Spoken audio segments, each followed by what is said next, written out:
I'm Tamima, and this is Real Talk. Tonight, as the world celebrates World International AIDS Day, we want to get real on HIV and AIDS. Right now, as we speak tonight, experts are raising the alarm over new infections, and especially amongst the youth in Kenya. So tonight, we want to inform you on HIV AIDS awareness, prevention, get to know the facts, and also I have youth who are living with HIV and AIDS. So they'll be sharing with us their experiences of living positively with HIV and AIDS. But bottom line, we want you to be informed. We want you to have the facts, because without a doubt, this is something that if together as young people, we have the right information about, it's something that we can kick out of Kenya, and at the same time, we can also support those who are living with HIV and AIDS in the country. Welcome to the show.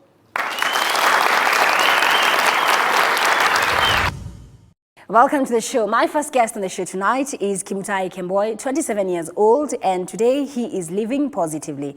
Kimutai, welcome to Real Talk. Thank you. So today we are getting real on the issue of HIV and AIDS. Yes. And like I mentioned earlier, you've actually been living with HIV for the last couple of years. Yes. Maybe tell us about your story. Okay, indeed. It happened that I was in school. I was in high school. And as I was approaching to end my high school education, I had to drop out of school because of lack of fees. Then I came to Nairobi, trying to hustle and save to go back to school. Then as I came to Nairobi, I met this lady whom I worked for as a guidance boy. After a while, we became so close, and she offered that she's going to educate me. How old were you then? I was around 22 years. Was she married, this older lady? No, she was not married, but she had kids.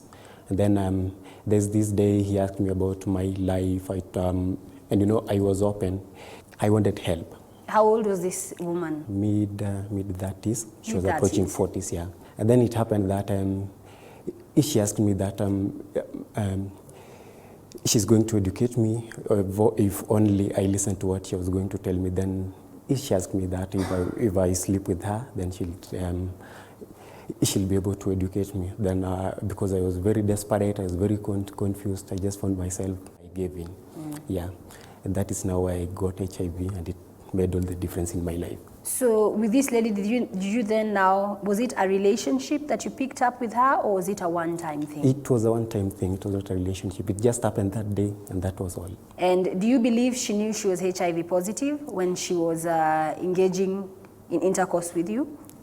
Yes, I think she was, because after I know that I'm living with HIV, then I tried to trace how I got it. I tried to look at her life, how she was living.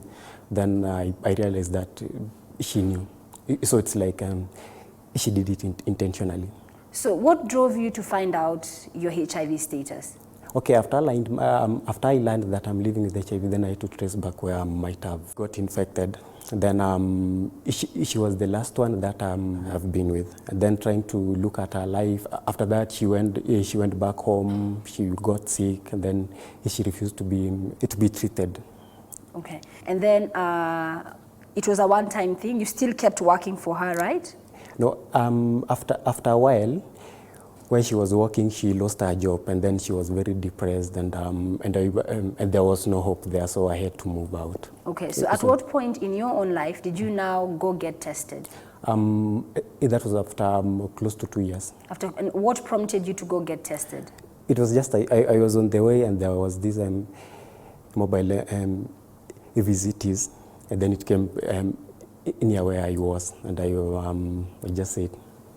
So you were just being proactive. You wanted to find out what's my status. Yeah, though inside me I knew that I'm not living with HIV, so it just happened that. So when now you did the test and you're told now, Kimutai, you're positive, what's going through your mind? My reaction, I can say that I was confused. Because after I realized that I'm living with HIV, even I didn't sit there, I just woke up and go. And then after going, I had to convince myself that maybe that thing they used was not working. Maybe so it was a bad test. Yeah, it was a bad test. Yeah. Then after that, I went to different hospitals, about 4 of them, and the results was still the same. So I lived. You went to 4 other and had 4 other tests. Yes. After that process, you are being told that you have to be on medication and all that stuff. Then I was like, how? I said no, I'm not going to start medication. I'm still healthy, because after all, I was not having any complications, so I said, maybe I'll wait until when I get that sick, then I'll start medication. But now I got convinced you don't have to wait until you're sick. Now when you're going through the counseling process, so at that point, did you share with any of your close family members about your status? No, I didn't share with anybody. Then it got to a time, 2016, around July, I approached a friend on Facebook. I didn't know about him, but I just approached him. I told him about my issue, and he told me that he will introduce me to medication. So he was a stranger to me. Then from there we met, I was initiated to medication, and then now life started changing. I accepted myself. Then from there now I started opening to my relatives, then to friends. And now I'm open about my status. When you opened up to your relatives initially, what was their reaction? They were shocked. Then after that, they just had to accept me. Yeah, because after all, I'm still their sibling, I'm still their kid, so they just had to accept. I decided to lead a happy life, a positive life, without fear, yes. And how long have you been living positively now? Okay, I contracted sometimes in 2013, so this is like my 5th year. But medication, I started in 2016. Okay. Yeah, so this is my 2nd year. Thank you so much for sharing your story with us. I want to invite Anjoki. Anjoki is 20 years old, and like Kibutai, she's also living positively. And welcome to Real Talk. Again, I want to applaud both of you for being courageous enough to actually come on the show tonight to help us raise awareness. So, Anne, you're 20 years old, and for how long have you been living positively? For 9 years. So, how did you discover your HIV status? It was on 13th April 2011 when I was a candidate. So you were around 12, 13 years? Yeah. So I had severe headache. I had to be taken back home, but my grandpa, who has raised me up because my mom died when I was just 3 months old. So you are an orphan being raised by your grandparents? Yeah. So I was tested. They didn't know that I know that I'm HIV positive after the testing. So I was told that I had the doctor saying she's positive. Then I started in short, before we start with the ALVs, we started the Septrin. So at what point did you tell them, hey guys, I know, I overheard the doctor? I didn't ask them, but my auntie just asked me, unajua hizi dawa za nini? Nikamwambia hapana. So kaniambia, you are living with HIV virus. Nikamwambia hapana auntie, siwezi believe. Nikamwambia hapana, you just need to. Nikamwambia it's okay. Then I started my ARVs on June 23rd. So what was running through your mind when you heard the doctor say that you've tested positive? I got it from my mom. So, but walinificha wenyewe. So they knew about it? Yeah. And nobody told you for your entire life until at that point when you got tested? Yeah. So from that time, I transferred from Kirora Hospital to Thika Level 5 up to now. They just want to thank Mr. Chaza, Kemboy, and all the other staff that they helped me very much, by the way. Because it affected you. I can tell even right now watching you talk that it's still something that you're struggling with. Yeah. Yeah. So it became a time that my grandpa was taking care of me, passed away. So I had to take time. For just 3 months, I didn't take the ALVs, by the way. Going to Thika Level 5, take the medicines, pack them. It was just 1 million and above the virus in the body, just because I'm not taking the ARVs. So after talking to Kemboy, he advised me how to take the medications. Kupigwa kelele Thika Level 5 about the medication. So Kemboy, you helped her? Yes, I did. So I had to reason about what he told me. So from 1 million viruses, it came to 0 detective after 3 months. So I had to take that life up to now. I'm just talking before you, all those youths. Uleni life na adabu, by the way. iko kupenda kwangu. That really happened. So let me ask you, Anne, because you found out when you were 13 years old in class 8. So obviously that affected you as a young girl growing up. Is it something that you were able to share with your friends and your peers? No, I just started sharing it from when I joined Youth Advisory Council led by Mr. Chaza. That's where I was open to talk about it. So that is it. I'm HIV positive. I'm proud of it and I accepted it. So if I had to ask you, Anne, and probably you can boy, what are usually the reactions from your peers when they learn that you're HIV positive at first? Maybe let's start with you, Kemboy. Okay, initially they were shocked, but I was that bold enough that even I didn't hide. After I realized that they were shocked, then I had to force myself and go ahead. Then they just had to accept it. Yeah. Did anybody discriminate against you, treat you differently? Okay, so far I've not been discriminated. That I've not gone through discrimination, though at times I usually experience it, especially in the social media platforms, but one-on-one, never. What about for you, Anne? What has your experience been like? So after disclosing it to my friends, there are those who take you as, okay, you're HIV positive. Siwezi kunyima vitu niko nazo ama kukula. So, but there are those who just say she's positive, leave her alone. So that's part of discrimination. So there's that stigma that now that comes with you revealing your status. Yeah. But for me, I'm just comfortable with it.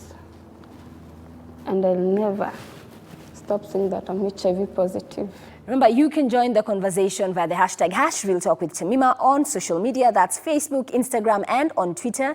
Remember, tonight's topic is HIV and AIDS awareness, and we also are talking about if you have tested positive, how you can live positively with HIV and AIDS. Right now, we're going to be taking a very quick break. When we come back, still more to come on this topic. Don't go too far.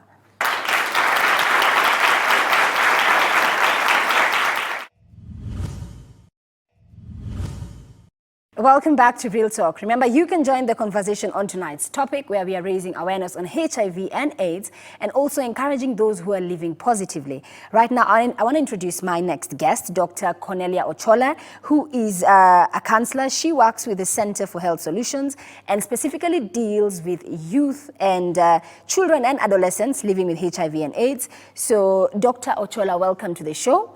So probably as somebody who works in this sector and as somebody who every day you get to hear all the bells, all the alarm bells sounding when it comes to our young people being vulnerable, when it comes to HIV and AIDS, how would you put all this into perspective?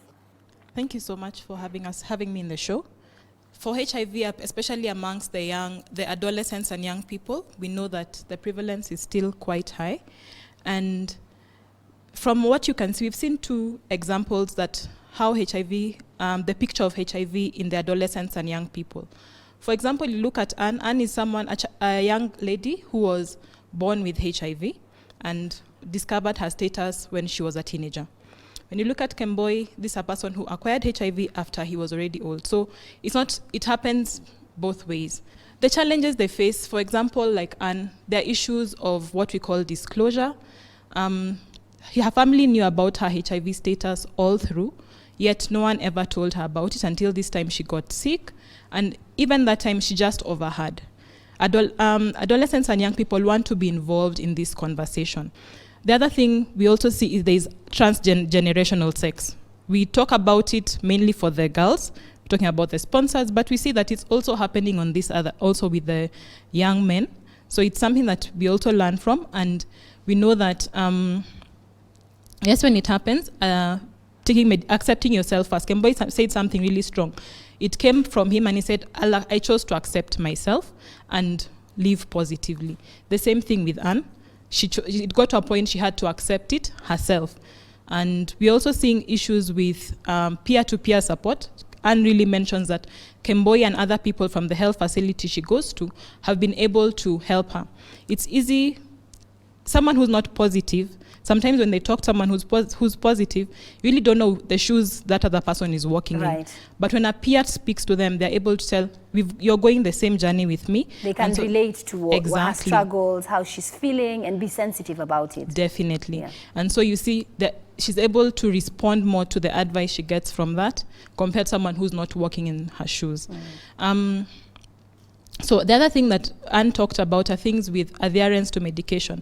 Other than living with HIV, life happened. Things happened. She was living with her grandfather passed away, and now dealing with things to do with being this young lady, an adolescent, going through that, everything else they go through. There's HIV, and now her grandfather has died. So being able to notice that and give her more support, because she tells us that she stopped taking medication for about 3 months, and it's her peer was able to help her to take back her medication. Yeah. Okay, right now I want to introduce my next guest, Bernard Mololo. Bernard is 31 years old. You're also living positively. I also have with me here Doreen Morad. Doreen is 26 years old, and you're also living positively as well. And again tonight, I just want to remind our viewers that I want to applaud all my guests, because today I want to paint a different face when it comes to HIV and AIDS, because part of why the statistics are very worrisome is because a lot of young people think it can never happen to me. So we want to share real life stories with you, stories of how different people are living positively, how they got infected, hoping that we are going to touch somebody out there. So right now, let me start with Bernard. Bernard, perhaps maybe just share with us your story. The way you have said, I'm 31 years old. I was born positive, so meaning I've lived positive for the last 31 years. I got the virus from my parents, who passed away, both of them. And when they passed away, then it was discovered that I was positive. And I was taken to a children's home. And when I went to the children's home is when I started taking ARVs. At that time, there were no ARVs everywhere. They were limited to get. So my relatives thought it wise for me to go to a children's home. And so when in the home is when I discovered that I'm HIV positive. So I was put under medication, and for the last 21 years I've been on ARVs. So if I had to ask you now, at the point where now you discovered that you're HIV positive, was it explained to you? Did somebody take the time to explain it to you properly? Yes. When I went there, there are counselors and social workers. They were able to guide me to understand. But first I was put on the medication. Then I asked, why am I taking these drugs? So they took me through adherence counseling, telling me about HIV, and because I was at a home which had I think it was around 50 children. It was easy for me to cope up because there were other children there who were positive. So there was a good support system. Yes. So you didn't feel out of place or stigmatized? Yes, I felt stigmatized when I finished school, and I started working. And now I wanted to have a partner. So the first girl I got, she was negative. So when I disclosed my status, she really stigmatized me, and that's when I felt the pain of being HIV positive, what it carries. Because this is someone you loved. Yeah, because we had dated like 3 months, but when she wanted us to go to intimacy, I had to disclose my status to her. You were being responsible? Yes. So when I wanted to do that, then she realized I never saw her again. And when I used to call her, she was like, my mom told me not to date people who are HIV positive because I will be infected. At first I blamed her, but when as the time went by, I discovered that many people don't have information about HIV, or they are ignorant, and that made me understand her, and so I decided to look for an HIV positive person. So from that point, you're like, if I have to date a girl, she must be HIV positive, like myself, just to prevent yourself from getting hurt? Yes. So I went to Facebook and these groups for HIV positive.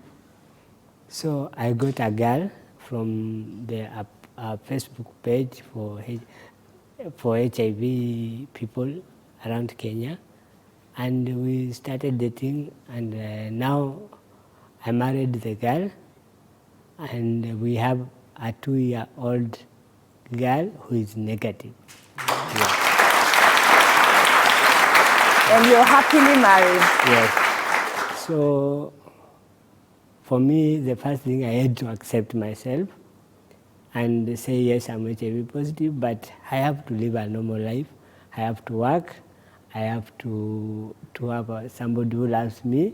I have to have a family. So I want to encourage all the youth around Kenya that it doesn't mean because you are HIV positive, you can't live. Absolutely.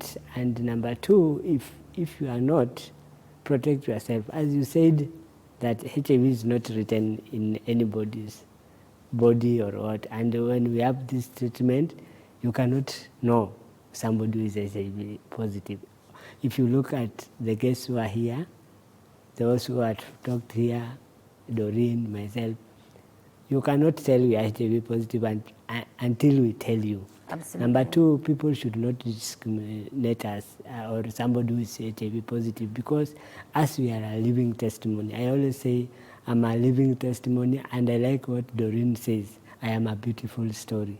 Because we have passed all those years positive. Me, I was born like that. I never wanted. See? And like you also, Doreen, you are also born HIV positive. Yeah.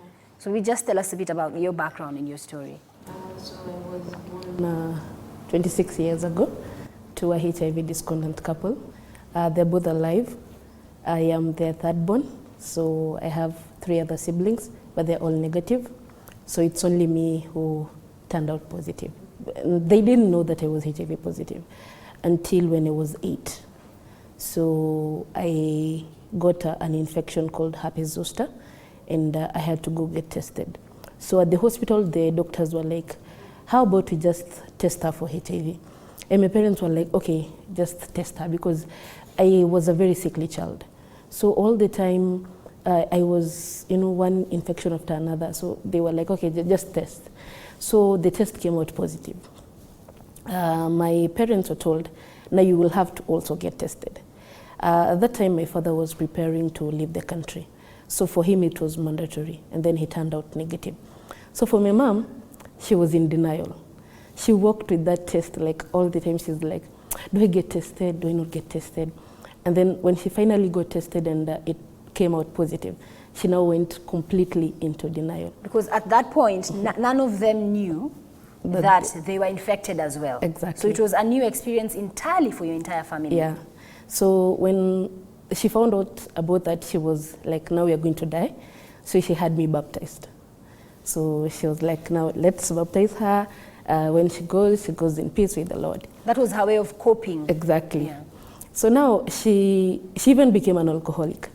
So now with time, some nuns from Yombani Children's Home, they were passing through the wards. Then they saw me and said, we accommodate kids who are HIV positive.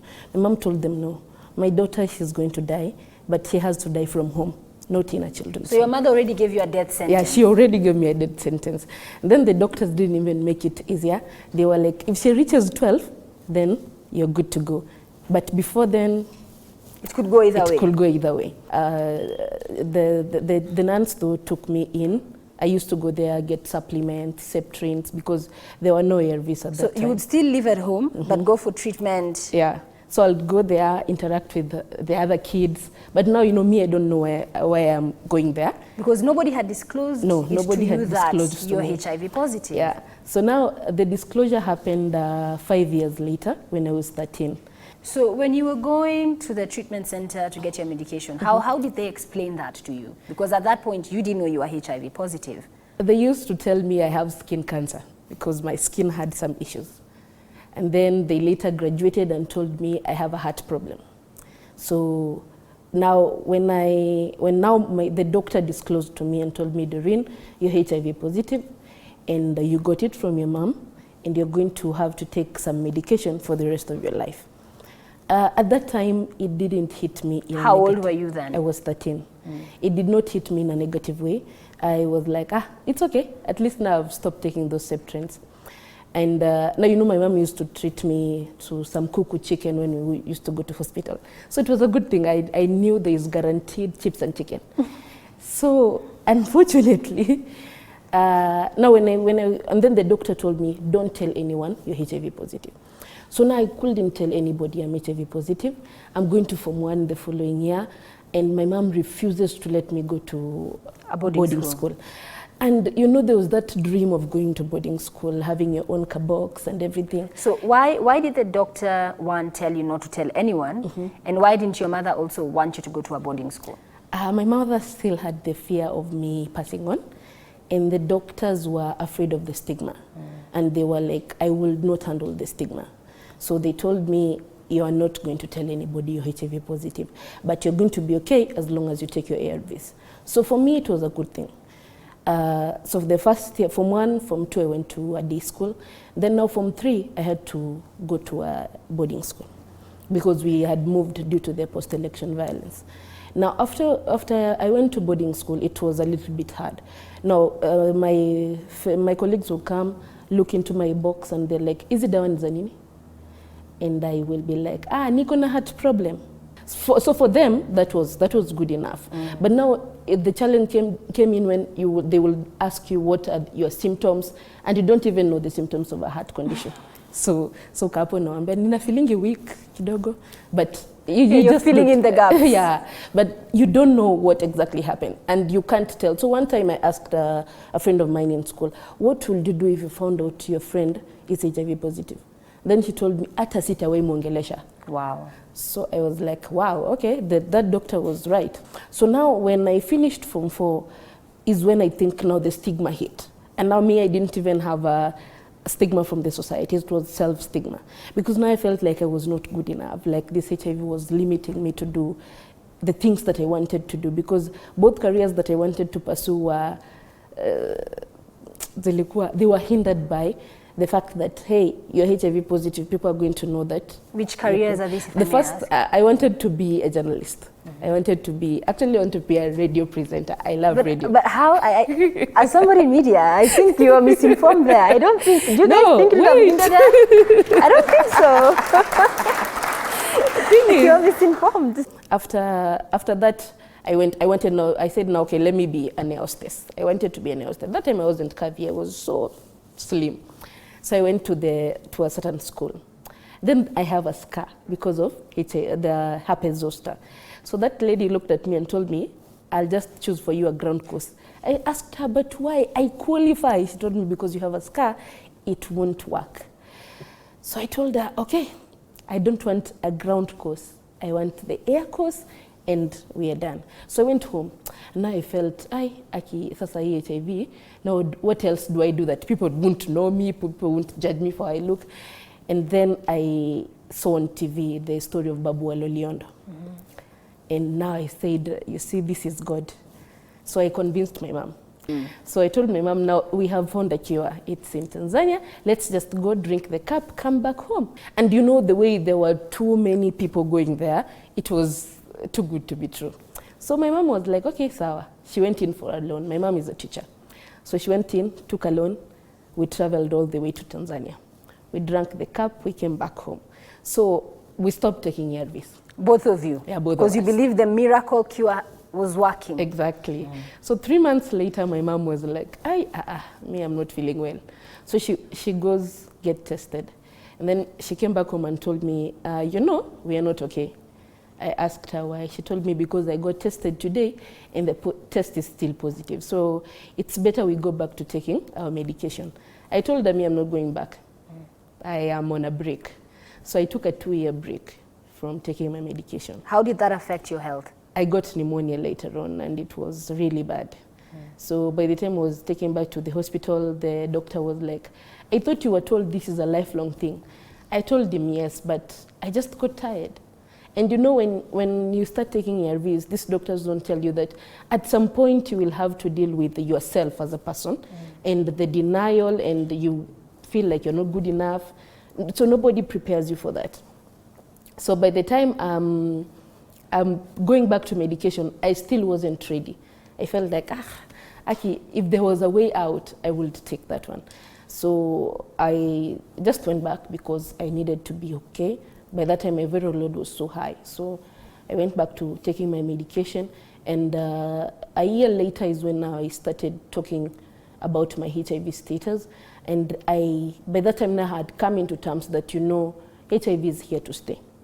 It is a very small virus, but I am giving it a lot of power over me. And now there are people who are okay. Like if you look at my mom, she is so okay, you will not even think that. So you had to now accept it more as a lifelong condition. Exactly, as a lifelong condition. As opposed to a death sentence. Exactly. So I told myself, I am giving HIV the power over me, and yet it's my guest. I am its host. So why am I giving it so much power? And after that, I just took a 360. And I was like, from today, it's me who sets the rules. And as long as I'm taking my medication, eating well, then I am not going to go back to feeling like I am stigmatized. So that is when I started an initiative. It's called I Am a Beautiful Story. Just to look at myself, and every time I look at myself in the mirror. And you are a beautiful story, yeah, isn't she, guys?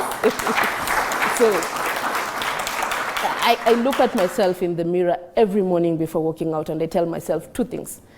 I am greater than HIV, and I am a beautiful story. And absolutely. Yeah. Okay, so on that note, we'll be taking a very quick break. When we come back, still more here to come on Real Talk. Don't go too far.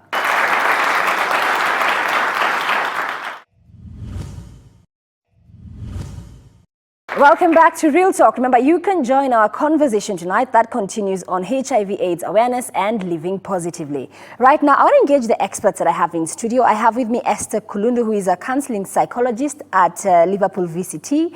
Dr. Esther, welcome to the show. So probably you've been in the audience this entire time and you've listened to our guests sharing about their experiences. And one thing is very consistent, especially for children who are born with HIV and AIDS. Parents disclose. So, and again, we had touched on that earlier, but still, it still keeps recurring. Why do you think that is? Thank you very much for having me on the show. As you've mentioned, I'm Esther Kulundu, working for LVCT Health Organization.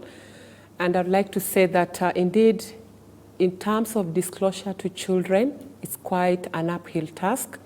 So in the counseling sector, what we try to support parents is to tell them that we have two ways of disclosure, because a child can be known when they're HIV positive.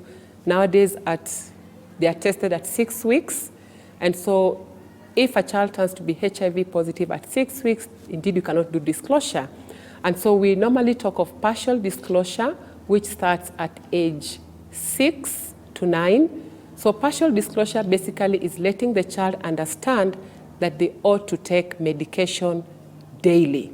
We also know that at age 6 to 9, children are going to school, and so they are able to understand medicine. They know hii ni dawa. Because at that particular time, this child can refuse to swallow the tablet or can refuse to take in the syrup, and yet the adherence aspect is very important in terms of dosages. So it's almost like there's a conditioning element to it, so that at that young age, this child can understand it is part of your way of life to take this medication. Yes. So 6 to 9, you'll realize children also are different. That those children who at 6 are very sharp.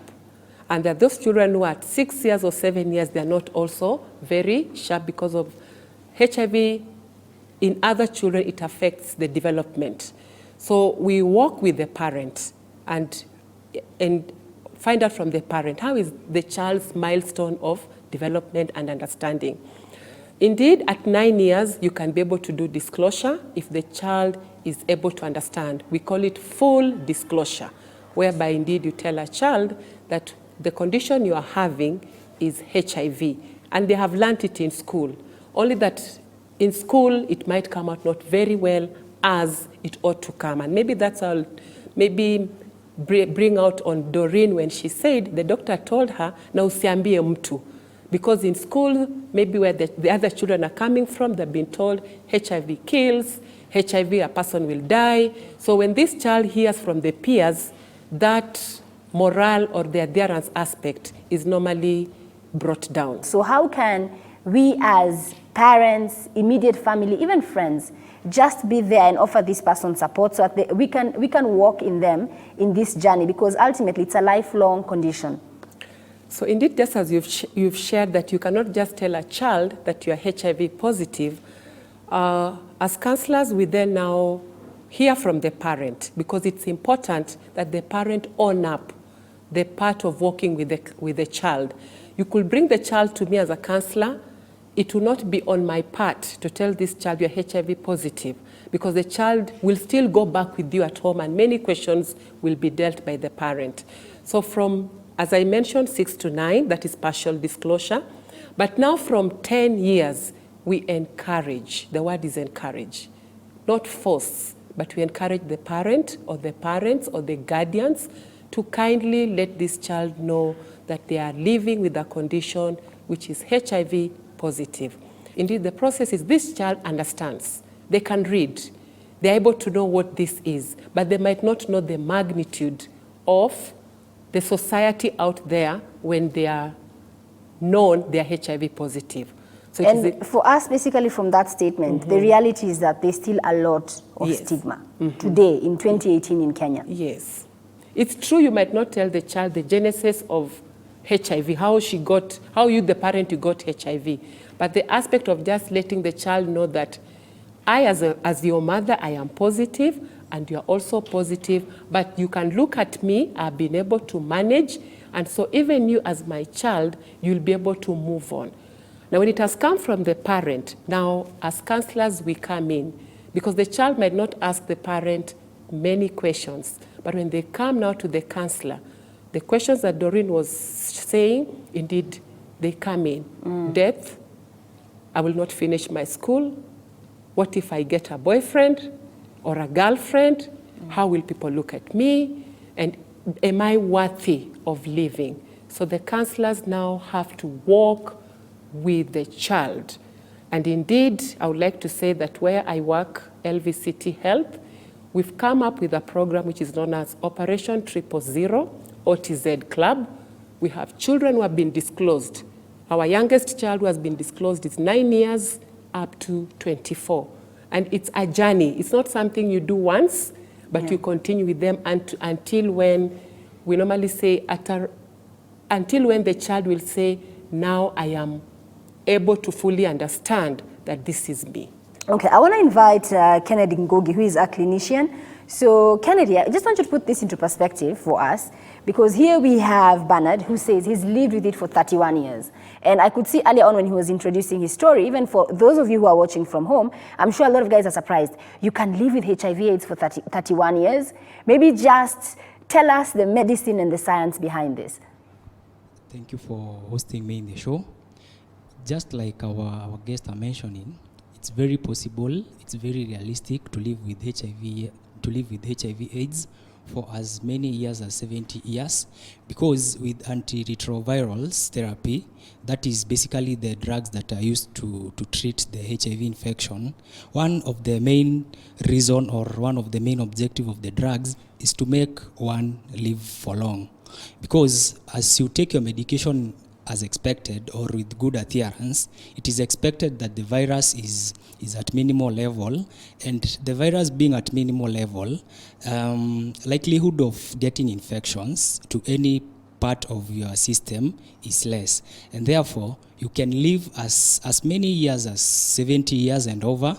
We have data showing very many patients that are over 70 years that are living positive and that are living with very good health. So it's very possible if someone starts treatment early, that is ARV, and that person takes the medication in the expected way, that is good adherence. And in this case, we are talking of taking the medication daily at the same time so that the drug can work effectively and maximally. And probably for everyone who's watching, how available is the treatment? In terms of availability, Ministry of Health has has done a very good job in terms of availability. We have private and government institutions that are offering the services. So it's readily available in any nearest facility. Yeah. So it's readily available.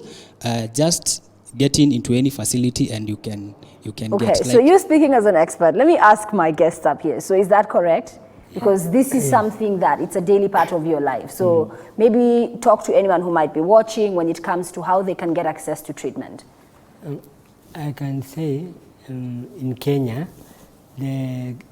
as he has said, the government has provided the medicine, and there are a lot of CCC. If you go to these health facilities, let's say like in Nairobi, you go to Kenyatta, Mbagathi, Motoini Health Center, Riruta Health Center. When you go there, just ask the part of CCC and you will be directed.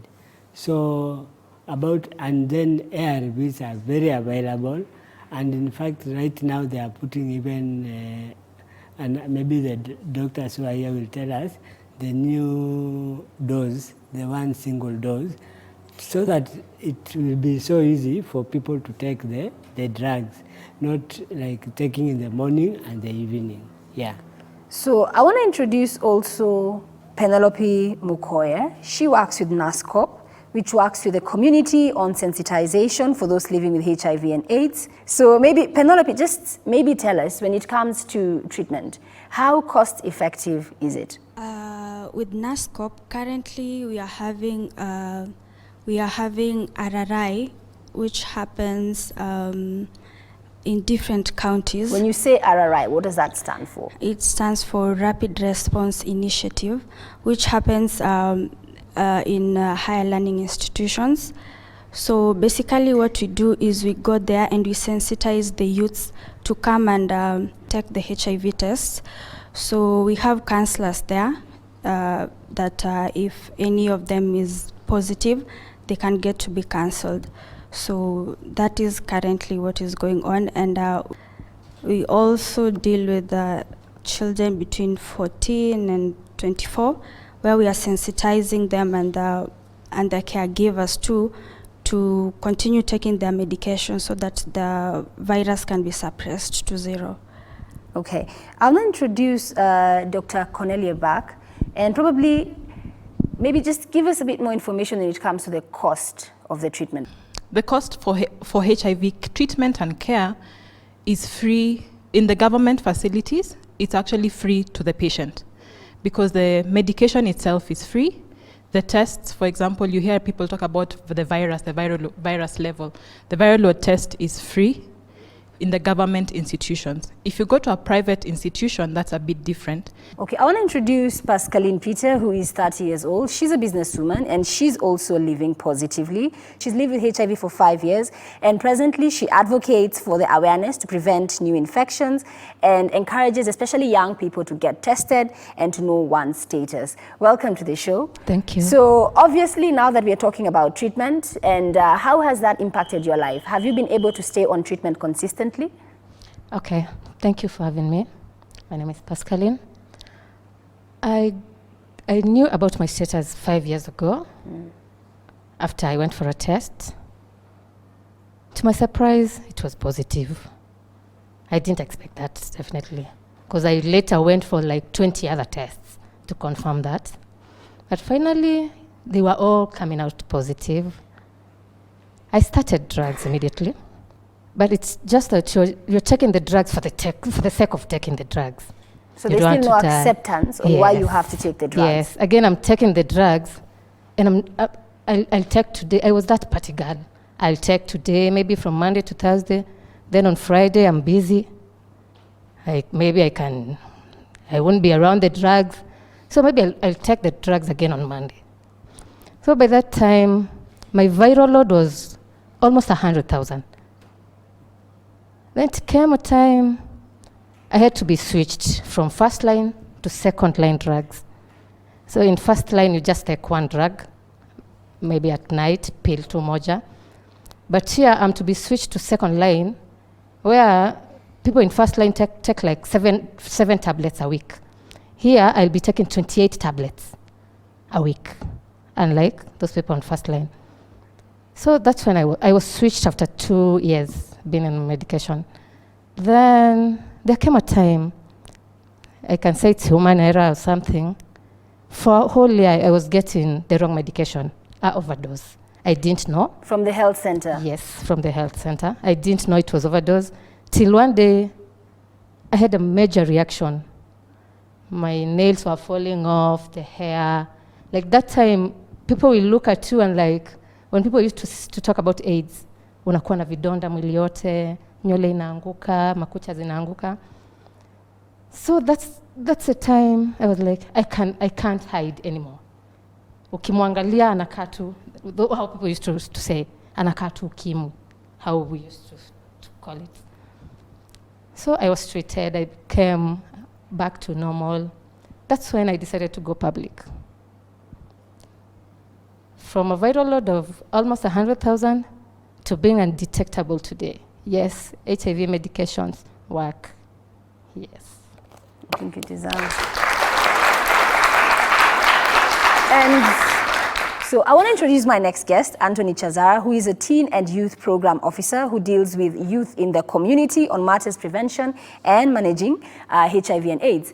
So let's talk about testing, because right now we have seen various campaigns running around safe sex for young people, and also now presently we have things available in the market like the self-testing kit that you can actually do in the privacy of your own home. So if you can, unaweza enda kule LVCT to get tested, but now thanks to modern medicine, you can actually get tested at home. So as somebody who works with the youth, are these interventions working? Are they responding? Are they picking them up? First of all, before I go to that question, revolving around the discussion we've had here, we are revolving around three things. One is disclosure, the second one is adherence, and the third one is stigma. So if we are able to address the three, we are able to keep the people who are on medication to achieve good health. So when we talk about adherence is to an individual himself or herself who is on medication, ensuring that they take medication as prescribed by the doctor. Disclosure, as Esther mentioned from the beginning, it's a process and it's not a one-time event. You ask yourself, whom am I disclosing to? Why am I disclosing to that person? And for what benefit am I going to get after disclosing? And then thirdly, stigma. Stigma is a hindrance to HIV treatment in terms of adherence. We are talking about adolescents who are between the ages of 15 to 19 years old. If you look at the data that we have right now, adolescents who are between 15 to 19 years are the most affected in terms of HIV virus suppression. Virus suppression here, we are talking about the virus in layman's language, the amount of virus in the body, which if you look at the other age categories, the virus suppressions are low, but these between 15 to 19 years, their virus suppressions are high. Because they are not on treatment consistently. Exactly, and according to what the guests have shared here, is that during this time, we are talking about these people who are either in high school or boarding, and they have expressed a lot of challenges that they face during that time. There are a lot of stigma with their fellow students. They are unable to take their medications correctly because probably the packaging when they go to school, there is what we call checkup in schools. They check, and when they found somebody probably is carrying medication, it becomes a whole topic to the school. So we have challenges of young people who are in school taking their medication, and therefore it hinders directly to their adherence. However, there are other interventions that are coming up. NASCOP, together with other government stakeholders, are coming up with a curriculum whereby they'll be able to train teachers and ensure that they have equipped with information about young people living with HIV and they are in school.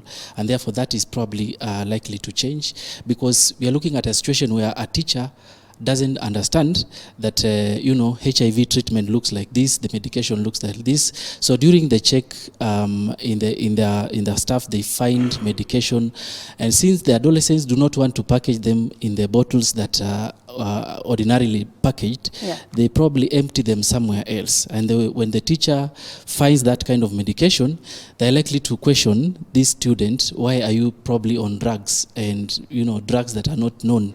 And such cases we've had them so many times. So in future we are looking at a situation where teachers will be sensitized, matrons, everybody in the education sector, so that we are able to respond to these adolescents in schools. Now, coming to your question about HIV testing, we've come a long way where young people used to fear getting tested, know their HIV status. Right now we have HIV self-testing. You either choose to go to a clinic or a VCT. Like LVCT, for example. And LVCT, or like LVCT, and know your HIV status, which is free across the country. But HIV self-testing is convenient and it's not free. You buy the kit, but at a reasonable price. At LVCT, we do not sell HIV self-tests. At LVCT, you do it for free. But we do it for free. That's the distinction now. Exactly. Yeah. But we refer young people where they can get the self-tests. When they purchase the self-test, there are instructions on how to go about it. In the event you are HIV negative, you are encouraged to be HIV negative. We have actually our hotline number where young people can call and get information before, during, or even after testing. So they can call 1190, talk to a counselor, ask them probably questions before they get tested. And during the test, probably finding that it's difficult to do ABCD, the counselor will be able to take them through. And then probably after test, if you're HIV positive, also the counselor encourages you, they give you necessary referrals where to go and get medication, and all that process is cleared. Prevention, they say, is the best cure. So you've had testimonies from people who are living with HIV and AIDS. However, if you're a young person, you are not born with it, and it's a case of you being responsible with your choices from when you choose to have sex. If you must, please have safe sex. Get to know your partners as well. And if today you went and got tested and found yourself to be HIV positive, you've had all the stories that have been shared tonight. It's not a death sentence. There is life. You had earlier, you can live for as long as, even like Methuselah, 100 years old. But the one thing you have to do is get treatment. So that if you're on treatment, you've had all the experts today saying, remain consistent, go to the health centers, all public health centers, treatment is free. So there's really no reason for you not to get treatment. And for those of us who are within the society, we must all join the fight to reduce the stigma. We must offer support when it comes to this issue that is HIV and AIDS. Well, obviously, this is a huge topic that we cannot exhaust in this one sitting. I want to thank you so much for the support you've offered to the show and for tuning in tonight. Until next time, this is it from me, Tamima, on Real Talk. I'll see you on the next episode.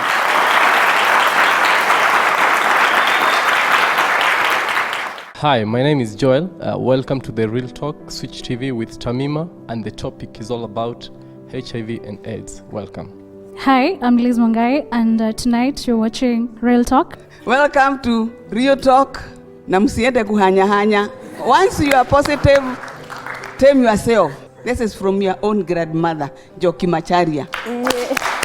Thank you, Joki. Hello, I am Tamima, the host of Real Talk with Tamima, and I would like to invite you to be part of my audience or a guest on the show. All you have to do, if you have a story that is very personal, very powerful, and you want to inspire other people, please reach out to the show via the email address on your screen or the number as well.